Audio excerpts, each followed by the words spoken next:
Bonjour Didier Blanqui. Bonjour. Vous êtes professeur de sciences physiques au lycée Pardaillan d'Auch, un des deux établissements pôle d'appui du bassin d'Auch. Et plus particulièrement, ce lycée Pardaillan est en charge d'expérimenter l'usage des tablettes numériques en classe.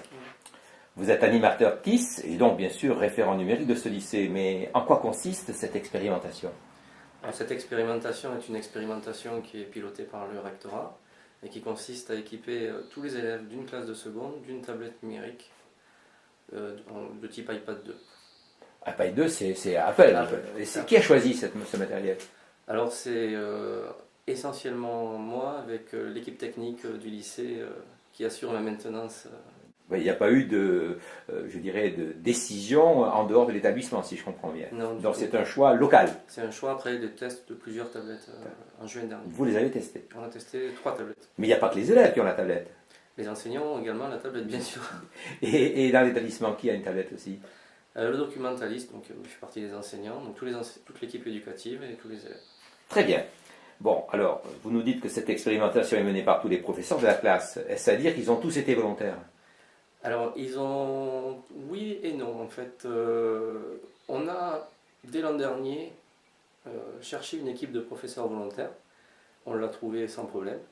Et après, avec les contraintes de service, les mutations en début d'année, il y a quelques enseignants qui n'étaient pas au départ dans cette équipe. Donc on leur a proposé, mais aucun n'a refusé, en fait. Donc, ils sont donc tous volontaires. D'accord. Bon, alors, pour ce qui vous concerne, en sciences physiques, est-ce que vous pourriez nous expliquer quelques exemples d'usage de ces tablettes spécifiques, à votre discipline bien sûr, et qui, dans l'usage des tablettes, présentent quelques originalités et quelques différences avec le avant-tablette? En fait, en sciences physiques et en SVT avec mon collègue, on a pris le parti d'utiliser la tablette, essayer d'utiliser exclusivement la tablette, donc de la remplacer cahier, tout remplacer par la tablette. Donc ils n'ont plus de cahier? Ils n'ont plus de cahier. Et ils n'ont plus de livres? Et ils n'ont plus de livres. Ah, alors là on va basculer totalement dans le numérique. Totalement dans le numérique. Bon, alors, dans votre discipline, on ne parlera pas des SVT, mais il doit y avoir des parallèles. Comment vous utilisez cette tablette? Alors, dans quel champ du cours vous l'utilisez? Comment vous l'utilisez? Alors, on l'utilise en classe, quand on est en classe entière, par exemple, pour des activités, on va utiliser, on va s'appuyer sur tout ce qui est numérique et la particularité de la tablette qui permet d'aller chercher, par exemple, une vidéo sur Internet. On va essayer d'ancrer ça dans le réel, d'ancrer la partie scientifique dans le réel. Donc ça part d'une vidéo, ils font de la recherche, et ils ont un document à compléter, et ils travaillent directement en autonomie sur leur tablette. C'est donc du travail autonome, sur la base d'un document que vous leur remettez dans la tablette, qui est numérisée, Tout à fait. avec des modalités, un protocole qui est écrit. Tout à fait. On prend appui sur l'environnement numérique de travail pour déposer ces documents ou ces vidéos. Et donc là, à partir de là, les élèves, en début de séance, téléchargent le document de travail, les consignes de travail. Et ils travaillent donc à leur rythme sur la tablette. Bon, autre type d'utilisation de cette tablette? Donc en sciences physiques, on a des activités expérimentales. Oui. Donc de la même manière qu'en classe entière, on va avoir la même démarche sur les consignes et le document. Donc là, la particularité, c'est qu'ils vont pouvoir utiliser vraiment tout l'apport image de la tablette pour filmer donc, des expériences. Ils vont filmer, prendre des photos de leur manipulation, se filmer, donc on pourra les corriger, voir les erreurs après, etc. Donc en résumé, ils vont utiliser les possibilités de la tablette avec ou dans la manipulation qu'ils réalisent dans l'établissement en salle de travaux pratiques. Tout à fait. Et donc il y a automatiquement un compte rendu. Oui. Et ce compte rendu, vous en disposez de façon numérique et vous l'évaluez postérieurement. Tout à fait. Donc à la fin de la séance, ils me remettent sur le réseau de l'établissement le compte rendu au format numérique. Et donc après, je n'ai plus qu'à le corriger, voir avec eux les points qui ne vont pas. Très bien. Bon, ça c'est une deuxième possibilité spécifique aux sciences physiques. Mais est-ce qu'on peut envisager aussi que cette tablette soit utilisée à la maison? Oui, tout à fait. En fait, de la même manière, quand on a des exercices, puisqu'on n'utilise plus de livres, on leur donne une feuille d'exercice sur la tablette et ils répondent aux questions directement sur la tablette. Ils font leurs exercices sur la tablette. C'est du travail autonome, mais à la maison. Oh, tout à fait.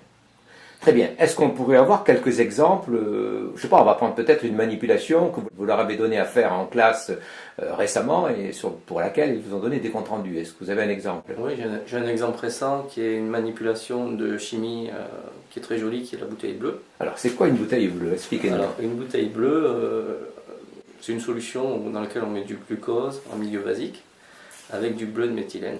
Donc, le bleu de méthylène qui est un colorant bleu.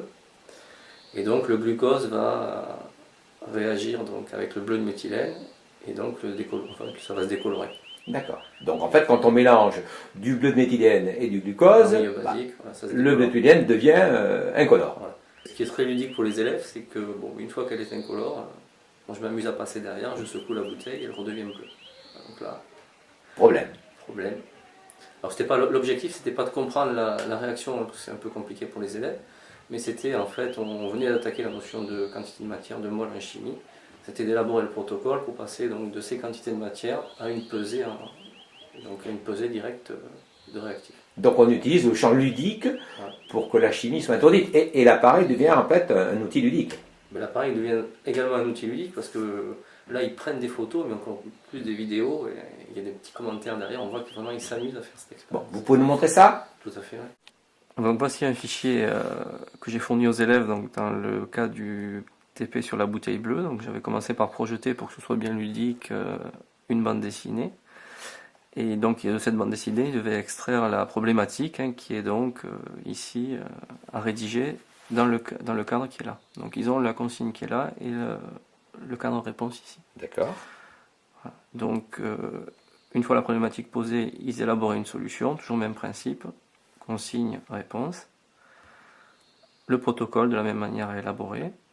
Et ensuite, ils réalisent les expériences. Ils doivent en faire un compte rendu incluant photos légendées, vidéos. Donc ça, c'est ce que vous leur donnez. Je leur donne ça, ils téléchargent Et eux, ça. ils vous rendent quoi alors?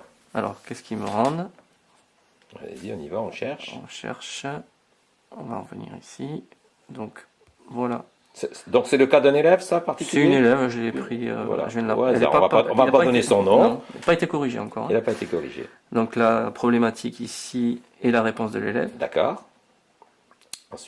Ensuite, donc les calculs qu'a fait l'élève donc pour passer du nombre de moles de la quantité de matière au gramme, pour la peser. Le protocole expérimental qu'elle détaille ici. Qu'elle décrit donc. Voilà. Oui. Ensuite, donc. Et c'est quoi ça? C'est des photos de quoi ça? Et donc là, après, donc les expériences qu'elle a réalisées. Et c'est elle qui a pris les photos? C'est elle. Alors, ils travaillent en binôme, ils ont pris les photos. Oui, ils ont pris les photos, oui. Elle légende les photos. Donc, elle explicite à côté en bleu donc ce qu'elle a fait, dans la manip, elle a pesé en du conformité glucose, avec le protocole tel qu'elle a défini. qu'elle avait défini avant. Donc elle a pesé du glucose, elle a pesé D'accord. l'hydroxyde de sodium, donc on mélange les deux dans l'Erlenmeyer. D'accord. Ensuite, la quantité d'eau également. Et puis à la fin elle dit on agite. Alors le bleu de méthylène, on agite et c'est bleu. Donc voilà. D'accord. Donc là, le groupe a joint une vidéo pour bien expliciter, bien montrer le phénomène. Donc on va regarder la vidéo.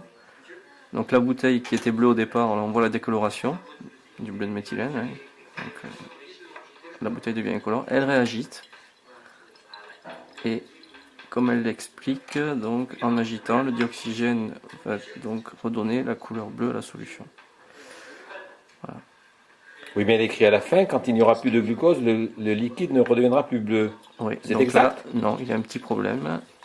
Elles n'ont pas compris tout à fait. Alors, c'était pas l'objectif, c'est quelque chose de difficile. L'objectif, c'était juste de passer de la quantité de matière à la pesée. On va quand même. Enfin, il y a une petite erreur, il y a quelque chose qui n'est pas cohérent. Les deux phrases sont pas cohérentes, donc on va l'enrayer ici. Donc, vous allez lui renvoyer. On va corriger. Son document corrigé. Et dans la dernière phrase. Et donc, on va rayer ici. Et donc fausse. C'est incorrect. Et vous rayez parce que c'est incorrect. Et on mettra un petit commentaire et on expliquera en classe. Donc vous allez lui renvoyer le document. Tout à fait. Je vais lui renvoyer le évaluer. document. Évaluer. Corriger.